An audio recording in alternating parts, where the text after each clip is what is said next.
اما با وجود سرعت بالای تعقیب آنها نتوانستند جلوی همه رسولان را بگیرند.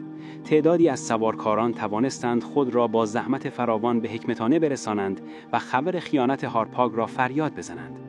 وقتی این رسولان خسته و وحشت زده خبر خیانت کامل هارپاگ و تسلیم ارتش را فریاد زدند، آستیاگ از شدت خشم کور شد. او که باور نمی‌کرد پادشاهی از چنین ساده فرو بریزد، فراریان را دروغگو و ترسو خواند و بیدرنگ دستور داد همانجا اعدام شوند.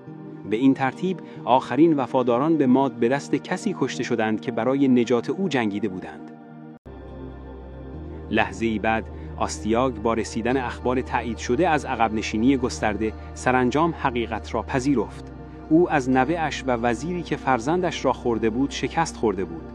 جنون آستیاگ از کنترل خارج شد. او تمام ژنرال‌های باقی مانده را که مشکوک به سستی بودند کشت و در یک تلاش مذبوحانه آخرین فرمان خود را صادر کرد. اینجا فقط بخشی از داستان بزرگی بود که روایت کردیم. داستان کامل در کانال قرار گرفته.